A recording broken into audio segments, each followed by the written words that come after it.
नमस्कार दोस्तों। अगर आपने मेरा पिछला वीडियो देखा था एल स्ट्रेटजी पे पार्ट 2, तो मैंने उसमें बताया था कि मैं ये स्ट्रेटजी शुरू करने वाला हूँ 1 अगस्त 2022 यानी कि अगले महीने से, जिसमें कुछ ही दिन बचे हैं। तो कई सारे लोगों ने मुझसे रिक्वेस्ट किया कि जो इन्वेस्टमेंट शीट मैं यूज करने वाला हूँ ट्रैकिंग के लिए, वो उनसे शेयर करूं। तो मैंने सोचा कि सिर्फ कुछ लोगों से क्यों, मैं सभी से शेयर करता हूं। तो जो भी इसे स्टार्ट करना चाहते हैं इस शीट का इस्तेमाल कर सकते हैं, क्योंकि इस बार मैंने काफी एक्सटेंसिव शीट बनाई है। और ये भी ध्यान में रखा है कि जिन लोगों को गूगल शीट की कम नॉलेज है वो सिंपली इसे यूज कर पाए, जिन्हें ज्यादा नॉलेज है वो इसे ज्यादा यूज कर पाए। तो इसमें सारे फीचर्स हैं, बेसिक्स भी और एडवांस भी, लेकिन यूज करना बहुत सिंपल है। बेसिक यूजर के लिए भी बहुत सिंपल है और एडवांस यूजर के लिए भी बहुत सिंपल है। तो इस शीट का लिंक मैं आपको डिस्क्रिप्शन में दे दूंगा। उस लिंक को आपको फाइल में जाके मेक कॉपी करना है और आपकी अपनी कॉपी बन जाएगी, उसको आपको यूज करना है। मेरी वाली कॉपी का आप रिक्वेस्ट मत कीजिएगा एक्सेस, मैं आपको एक्सेस नहीं दे पाऊंगा, क्योंकि एक शीट का मल्टीपल लोगों को एक्सेस नहीं दे सकता। इसलिए हर किसी को अपनी अपनी कॉपी ऐसे करके बना लेनी है और उसके बाद उस कॉपी को यूज करना है। बुक मार्क कर लीजिए अपने उसमें, जो भी ब्राउजर आप यूज करते हैं, और वहां से हर बार खोलिएगा उसे। तो इस शीट में मैंने मेथड का दे दिया है रिकैप, जो मैंने वीडियो में कवर किया था। अगर आपने वीडियो नहीं देखा है तो आप जाके वीडियो को देख ले पहले, उसके बाद इस शीट का वीडियो देखें, क्योंकि सीधा इसको देखने में आपको कुछ समझ में नहीं आएगा मैं क्या बोल रहा हूँ।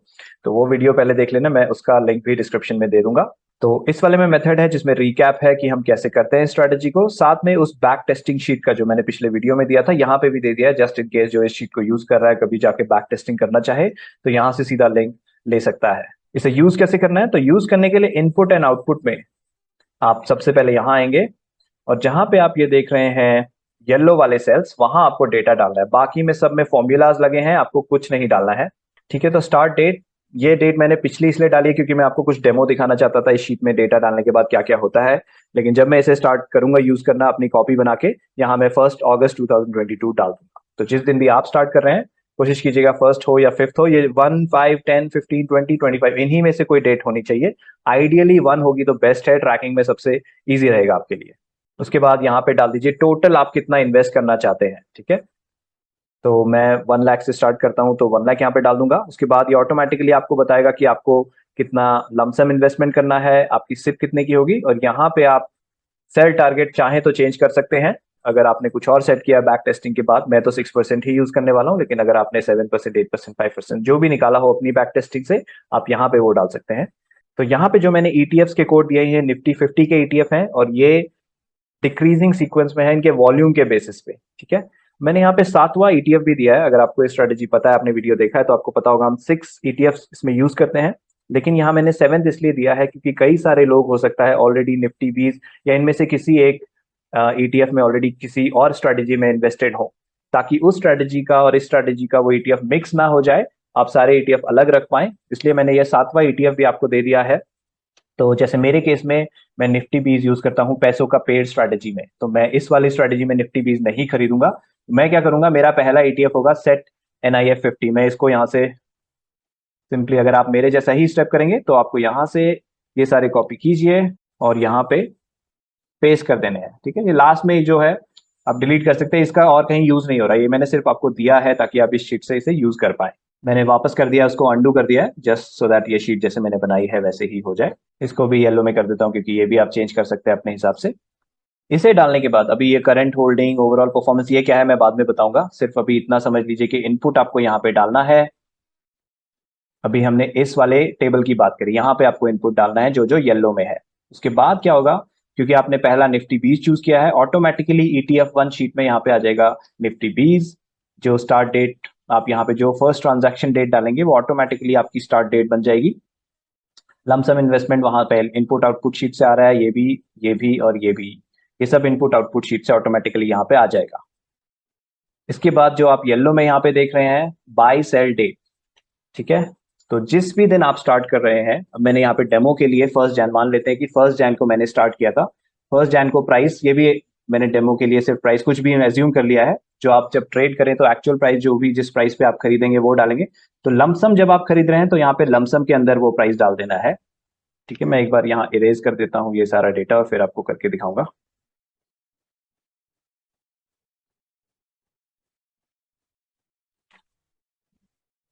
ठीक है, जब सारा डेटा इरेज्ड है ऐसे मिलेगी आपको ब्लैंक शीट। यहाँ पे आप बाई डेट डालेंगे, सपोज 1 जनवरी को हमने बाई किया होता और प्राइस होता उस वक्त 163। ऑटोमेटिकली जब लमसम के लिए ये ब्लू कोड कर देगा, कलर कोडिंग मैंने जस्ट फॉर कन्वीनियंस से कर रखी है। उसके बाद जब आप नेक्स्ट ट्रांजैक्शन करेंगे 1 फरवरी को, उसमें आपको लमसम बाय में नहीं डालना है प्राइस, आप सिप में आ जाएंगे, क्योंकि उसके बाद हमारी सिप शुरू हो गई है। तो सिप नंबर 1 है, ये 1 डालिए मैनुअली, और कितने प्राइस पे आपने वो सिप करी है, सपोज 162 पे मैं वो सिप करता हूँ, तो ये ऑटोमेटिकली कैलकुलेट करेगा कि आपको कितनी यूनिट्स खरीदनी है, क्योंकि ये कैलकुलेट कर रहा है कि यहाँ जो सिप अमाउंट है उसको अगर हम इससे डिवाइड करें जो सिप प्राइस है, तो कितने होल नंबर में हम यूनिट खरीद पाएंगे। और ये हमें बोल रहा है 9 यूनिट्स खरीद लीजिए। ठीक है, आप चाहें तो 9 को 10 कर सकते हैं अगर आपको 1600 के बियॉन्ड जाना है, लेकिन अगर 1600 से कम रखना है तो ये फॉर्मूला 1600 से जस्ट जो भी कम होगा वो आपको बता देगा, वो ऑटोमेटिकली यहाँ पे आएगा। यहाँ और कुछ नहीं करना है, सेलिंग प्राइस में अभी हम सेल नहीं कर रहे तो कुछ नहीं करना है। ठीक है, उसके नेक्स्ट डेट 1 मार्च को सपोज उस दिन हमारी से सेकंड एसआईपी हो जाती है और उस दिन प्राइस चल रहा होता है 165। ठीक है, फिर से अगेन ये आपको बोलेगा 9 यूनिट्स खरीद लीजिए, इतना इन्वेस्ट हो जाएगा। एंड देन सपोज 15 अप्रैल को, सॉरी 15 मार्च को ही कह लेते हैं, 15 मार्च को मेरा सेल आ जाता, मेरा टारगेट आ जाता। टारगेट प्राइस भी आपको साथ में ये कैलकुलेट करके यहाँ बताता रहेगा, ओके आपका एवरेज इन्वेस्टमेंट इतना हो गया है, एवरेज के ऊपर 6% का टारगेट प्राइस इतना बन के आता है, से 173 प्राइस मुझे मिल जाता। जैसे ही आप सेलिंग प्राइस में वो प्राइस डालेंगे जिसपे आपने सेल किया है, ये आपका प्रॉफिट बुक कैलकुलेट कर लेगा। प्रॉफिट बुक के लिए फॉर्मूला क्या है, जितने प्राइस पे आपने सेल किया है उसमें से हम एवरेज प्राइस को माइनस कर देंगे और उसे टोटल यूनिट्स जो आपके पास है उससे मल्टीप्लाई कर देंगे, तो यहाँ पे हमारा प्रॉफिट बुक अमाउंट आ जाएगा और ये ऑटोमेटिकली यहाँ पे कंप्लीट कर देगा हमारी साइकिल। तो अभी तक नो चल रहा था, cycle completed, no no no, यहाँ पे यस। इसका सिग्निफिकेंस यहाँ पे मैंने यूज किया है, ठीक है, क्योंकि मैंने एक ऐसी शीट बनाई है जो आपको लॉन्ग टर्म में यहाँ पे ट्रैक करके दिखाएगी कि आपका करंट होल्डिंग क्या चल रहा है। आप देखिए यहाँ पे 0 हो गया।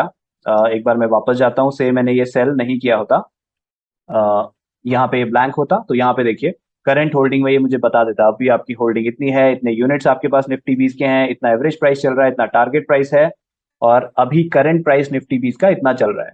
ये जो करंट प्राइस है ये गूगल फिनेंस के फॉर्मूला से आता है। ठीक है, वो यहाँ पे सारा मैंने पुल किया है फॉर्मूला से, और इसी की समरी मैंने इनपुट आउटपुट में पुल की है।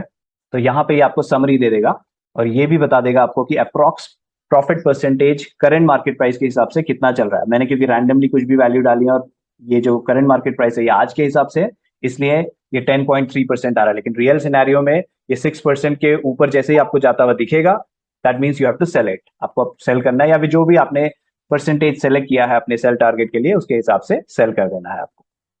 उसी तरह आपको ETF2 शीट में एंट्री करनी है, सब में सेम फॉर्मूलाज लगे हैं, सेम स्ट्रक्चर है सबका, और जैसे जैसे आप एंट्री करते जाएंगे ये एंट्रीज यहाँ पे पुल होती जाएंगी। ठीक है, और यहाँ पे आपकी प्रॉफिट बुकिंग फ्रीक्वेंसी निकालता रहेगा। ये वाला करंट होल्डिंग आपको करंट के हिसाब से दिखाएगा, अगर आपकी साइकिल चल रही है, यानी कि करंटली आप होल्ड करते हैं निफ्टी 20 में कुछ, तो वो दिखाएगा। अगर कुछ नहीं होल्ड करते, आपने लास्ट वाला ट्रांजैक्शन क्लोज कर दिया है, सेल कर दिया, तो करंट इन्वेस्टेड 0 हो जाएगा। तो ये साथ में ये भी ट्रैक करते हुए चलेगा कि ओवरऑल आपका कितना इन्वेस्टेड है यहाँ पे। और यहाँ पे मैंने एक और चीज लगाई है कि 1 लाख हम शुरू में इन्वेस्ट करना चाहते थे, प्लस जो भी प्रॉफिट हमने बुक कर लिया है वो हमारा हो जाएगा initial capital plus book profit. इससे हमें ये पता चलेगा कि अभी भी हमारे पास कितना अमाउंट बचा है कंपाउंडिंग इफेक्ट के साथ इसमें इन्वेस्टमेंट करने के लिए, क्योंकि यहाँ ट्रैक हो रहा है कि कितना इन्वेस्ट कर लिया है, और यहाँ पे ये बताएगा कि हमारे पास ओवरऑल कितना हमने अभी तक बना लिया है, इनिशियल 1 लाख प्लस जो भी प्रॉफिट अभी तक बुक हो गए हैं वो। ठीक है, ओवरऑल परफॉर्मेंस यहाँ पे आपको ये हर एक ETF की बताता रहेगा कि अभी तक किसने कितना मैक्सिमम इन्वेस्ट हुआ अमाउंट, एवरेज कितना इन्वेस्ट हुआ, कितना प्रॉफिट हम बुक कर चुके हैं, और ये सारी चीजें जो आप देख रहे हैं, मैक्सिमम सिप्स कितनी गई, ये सब ट्रैक करेगा पूरा का पूरा। जितना भी आप डेटा एंटर करते जाएंगे जैसे जैसे ये अपडेट होता रहेगा, तो हर एक शीट का ये ऑटोमेटिकली ट्रैक करेगा। फाइनली मैंने एक और शीट आपके लिए बना रखी है, प्रॉफिट बुकिंग समरी। तो जैसे जैसे आप प्रॉफिट बुक करते जाएंगे यहाँ पे आपका प्रॉफिट बुकिंग अपडेट होता जाएगा मंथ वाइज। ठीक है, तो आपको 2022 का प्रॉफिट यहाँ पे दिखाई देगा, जब आप बुक करेंगे किस किस मंथ में कितना प्रॉफिट हुआ, और फिर 2023 जैसे जैसे नए नए ईयर्स और नए नए मंथ्स में प्रॉफिट बुक होते जाएंगे, यहाँ पे ऑटोमेटिकली समरी बनती जाएगी। आपको यहाँ पे कुछ नहीं करना है, सिर्फ आप यहाँ पे आके देख सकते हैं कि क्या चल रहा है ओवरऑल परफॉर्मेंस। दोस्तों ये था छोटा सा मेरा एक प्रयास, काफी मेहनत लगी इस शीट को बनाने में। तो जिसको भी इसे यूज करना है, इस वीडियो के डिस्क्रिप्शन में इसका लिंक होगा, वहां से आप लिंक को खोलिए और उसको मेक अ कॉपी कीजिए। फाइल मेक अ कॉपी, ये बहुत जरूरी स्टेप है, ये नहीं करेंगे आप तो इस शीट को यूज नहीं कर पाएंगे। ठीक है, उसके बाद आप इस शीट को बिंदास यूज करिए।